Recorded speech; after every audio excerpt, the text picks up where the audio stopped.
Okay, then Senator Risa is now recognized. She's just catching her breath because she came from two other obligations. One is the Commission on Appointments and another hearing.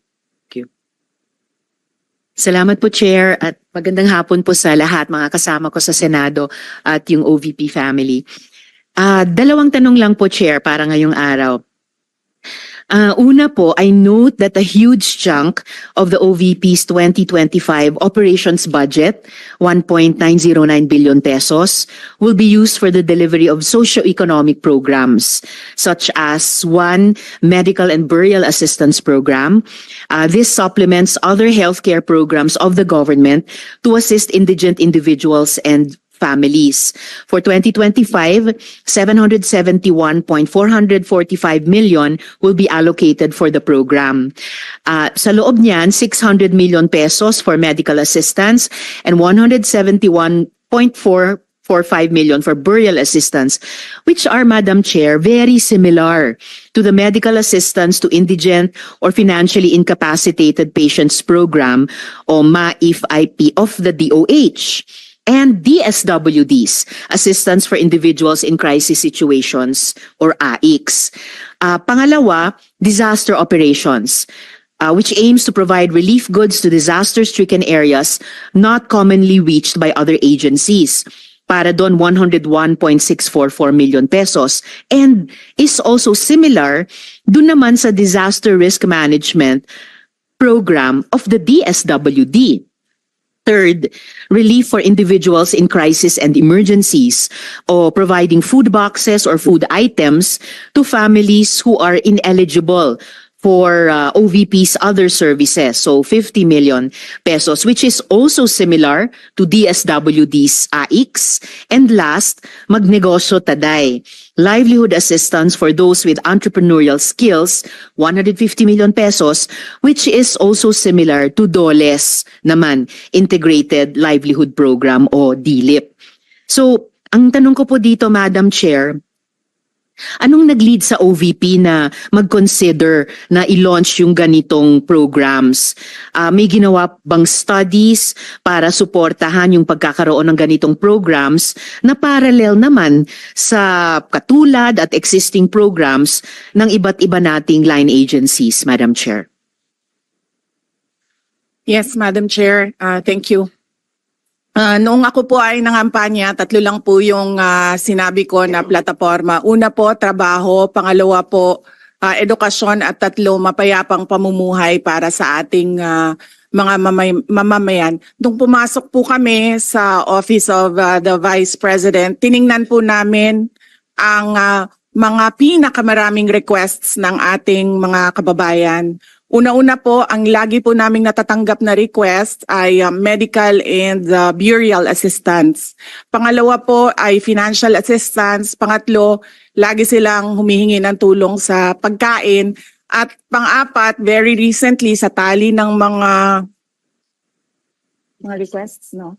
Yes, sa tali ng mga requests is yung educational assistance na sinasabi ng mga kababayan natin. Sinasabi namin lagi sa kanila, libre naman yung public schools. Ngayon ay libre na rin yung higher educational institutions, pero sinasabi nila nahihirapan kasi sila sa plete, nahihirapan sila sa pabaon ng mga bata at sa pagkain ng mga bata. Kaya meron kaming bago, ito yung educational assistance. At ang panghuli naman, lagi naming natatanggap na request galing sa ating mga kababayan ay kapag sila ay naging biktima ng disaster, whether man-made or natural disasters. So sila po ay lumalapit sa Office of the Vice President. Totoo po, merong mga ibang local government units at ibang national government agencies na ganito po ang kanilang programa. Pero po, nung ako ay umupo as a Vice President, I took an oath, and doon sa oath, I said that I will do justice to every man. So hindi po kami pwedeng humindi sa mga tao na humihingi ng tulong, lalong-lalo na ay kaparte ng gobyerno ang Office of the Vice President. Salamat, VP, Madam Chair. Sabi nga ng VP, Madam Chair, libre na yung public school, libre na rin yung higher education, bagamat ni-note nila na sinasabi ng mga nagre-request na nahihirapan pa rin sila sa ilang mga programs na nakalodge sa ilalim ng libreng edukasyon na iyan. Kaya nga kinonsider nilang mag-launch ng ganitong mga katulad na programs. Iko-consider ba ng VP na i-lodge na lang yung mga budgets nitong mga programa dun na lang sa mga line agencies natin, tapos mag-request na lang ang OVP ng allocation para in sync sa priorities ng executive department sa halip na magkaroon pa ng hiwalay pero magkatulad naman na programa, Madam Chair? Madam Chair, we only submit the budget and we leave it to the discretion of all the members of Congress to decide on the budget. We can only propose a budget for the Office of the Vice President. Pero magbibigay po ako ng halimbawa kung ganun po ang gagawin natin. Tulad po ng AIX ng DSWD. Kapag meron po kaming nire-refer o binibigyan ng endorsement ng AIX sa DSWD, kadalasan po nasagot sa amin ay hindi pwede dahil galing yan sa Office of the Vice President at kalaban yan. Minsan po, totoo yan na pupolitika ang assistance para sa ating mga kababayan. Kaya po, uulitin ko, ang mga tao naman kasi hindi sila tumitingin sa politika. Tumitingin lang sila na itong opisina na ito ay opisina ng gobyerno at pwede kaming humingi ng tulong doon. And so I go back to the oath that I shall do justice to every man, at kaya po kami nandito at kaya po kami merong mga ganito na mga projects sa Office of the Vice President.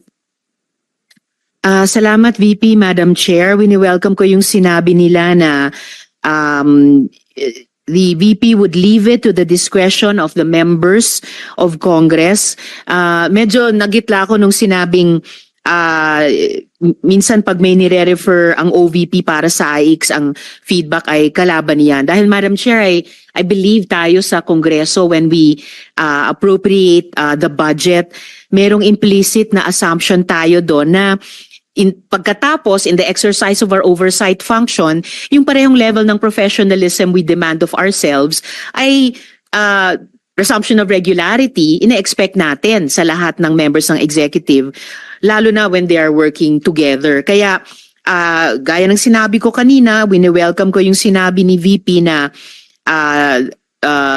they would leave it to the discretion of the members of Congress, and tayo naman ay hindi tayo bibitaw sa mahigpit nating pag-ensure na these programs be implemented by the appropriate agencies o kahit in collaboration with each other na naaayon talaga sa tamang standards above partisan politics.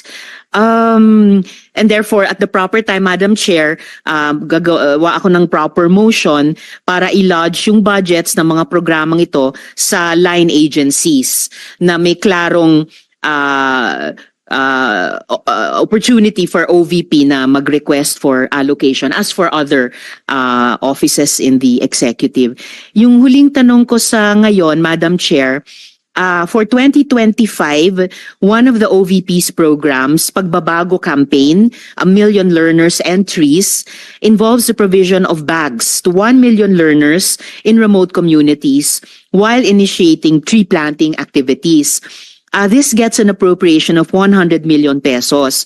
Part of this campaign is an allocation of 10 million pesos for the distribution of Isang Kaibigan books, a children's book authored by the VP.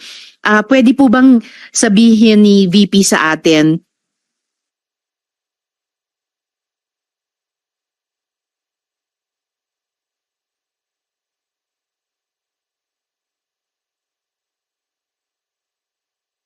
more tungkol sa librong ito? Chair, let me make a rebuttal and another example of politicizing the budget of the government. Ito pong sinabi ni Senator Risa Ontiveros na at the proper time she'll make a motion to lodge the budget, the requested budget of the OVP to the other agencies. Let me just quote Senator Risa during the Akbayan Congress. Alam ko po na ang daming kalat ni Duterte na hirap tayong linisin. Ang kadiliman noong panahon niya ay talaga namang nanuot sa ating lipunan para mansa na napakahirap tanggalin. At habang ang anak niya ay may kapangyarihan pa, hindi magiging madali ang ating laban. While VP Sara is in power, the threat of a full-blown Duterte comeback is still a very real and present danger. For one, they are supported by one major superpower, China. So that is an example of politicizing the budget of the government. May we request, Madam Chair, that Senator Risa Ontiveros repeat the last question. I will certainly, if you request, Madam Chair, repeat my question dahil walang kinalaman sa kasasabi lang ng VP ngayon. Alam nating lahat na miyembro ng iba't ibang partido, yung speeches natin sa ating mga kamiyembro sa mga party congresses ay hiwalay na event dito sa budget debates. So, I really take exception dun sa sinabi ni VP na rebuttal iyan dahil halimbawa ito sa politicizing. In fact, wala akong tinanong tungkol sa China o kahit sino pa mang ibang bansa dito sa budget hearing na to. I am asking about yung national budget na ipapasa natin sa Kongreso para sa bansang Pilipinas sa taong 2025.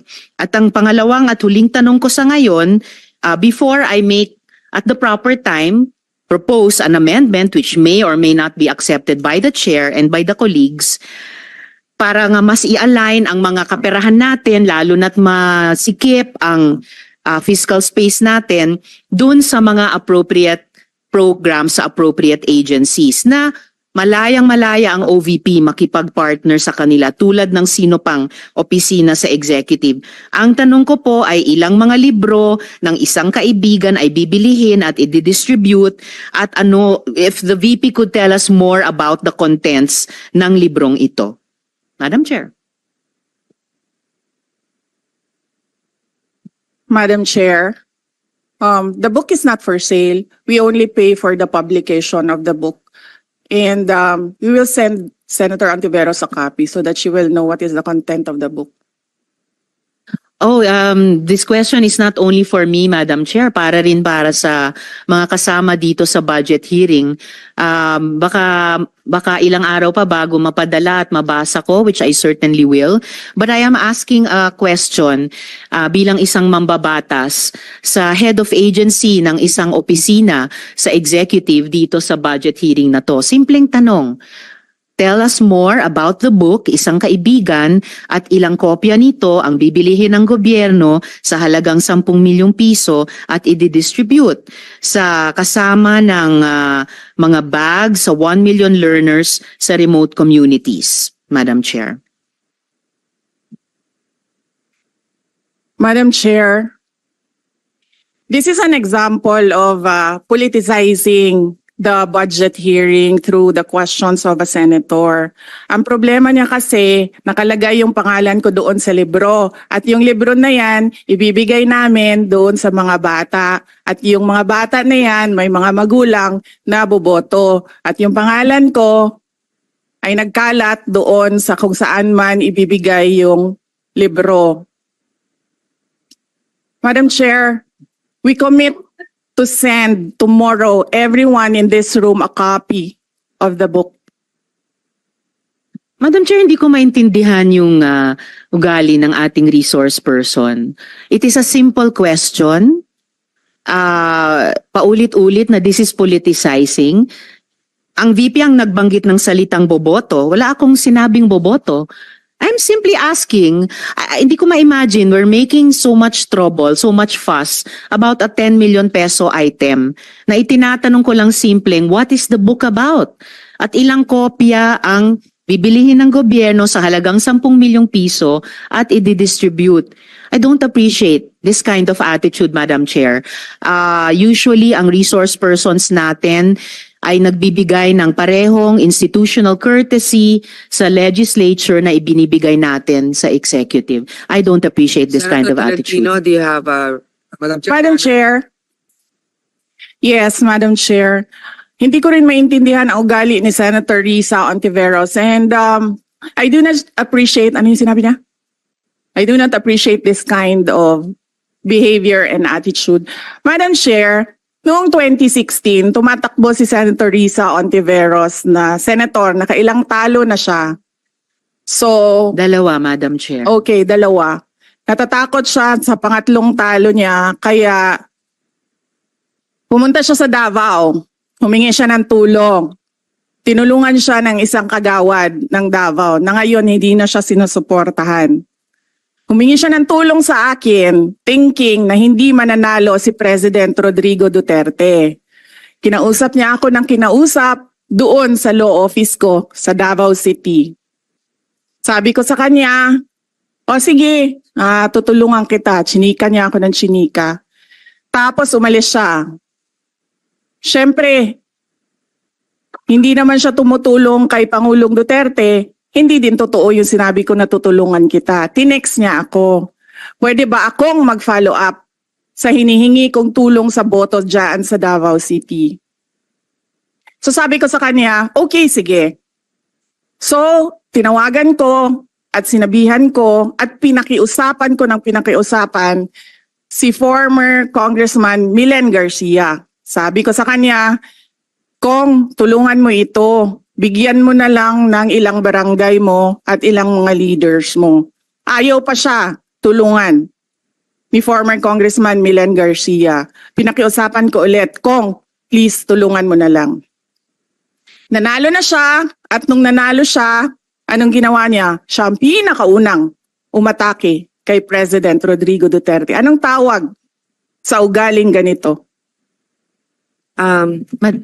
With due respect to our resource persons and also our colleagues, I think this doesn't really, I understand there's history among all of us here, but I think that we should really stick to the budget, and I think this is just being very objective. I would like to ask also, since we're going to be furnished a copy tomorrow, we can look at it and evaluate what the content of the book is. But maybe just a general, we won't ask line by line, ano ba yung libro na yan? But tell me, is it for good manners and right conduct? That's fine. Is it science? Is it history? So maybe just a general one, so we can just answer it. Because I understand that every office will have its own advocacy and initiative. So, but then, I don't think it's also wrong for us to be curious what it is about. So just a general one. Any of the undersecretaries can tell me what the topic of the book is? Is it history? What is it? Madam Chair, the explanation is in the title, Isang Kaibigan. It's about friendship. Okay. Then that's for the record. It's about friendship. Madam Chair, just a last point. Okay. So kung sana ganun yung naging sagot sa simula pa, 'di ba? Napakasimple. Simpleng tanong, dapat simpleng sagot. Nagkwento pa ng kwento na sinabi dati na walang kinalaman sa tanong ko. Just for the record, as a last point, Madam Chair, this is public funds and we're making inquiries about them. Budget hearing po ito. Hindi po lahat about you. Pera po ito ng taong bayan. Okay. For the record, I Madam think Chair. that is Thank not you, yet Madam Chair. personal, but Yes. I understand the emotion is high. But let's continue on. If you have any more questions, Senator Risa, we will Those have are just around- my two questions, Madam Chair. Maraming salamat po. Thank you.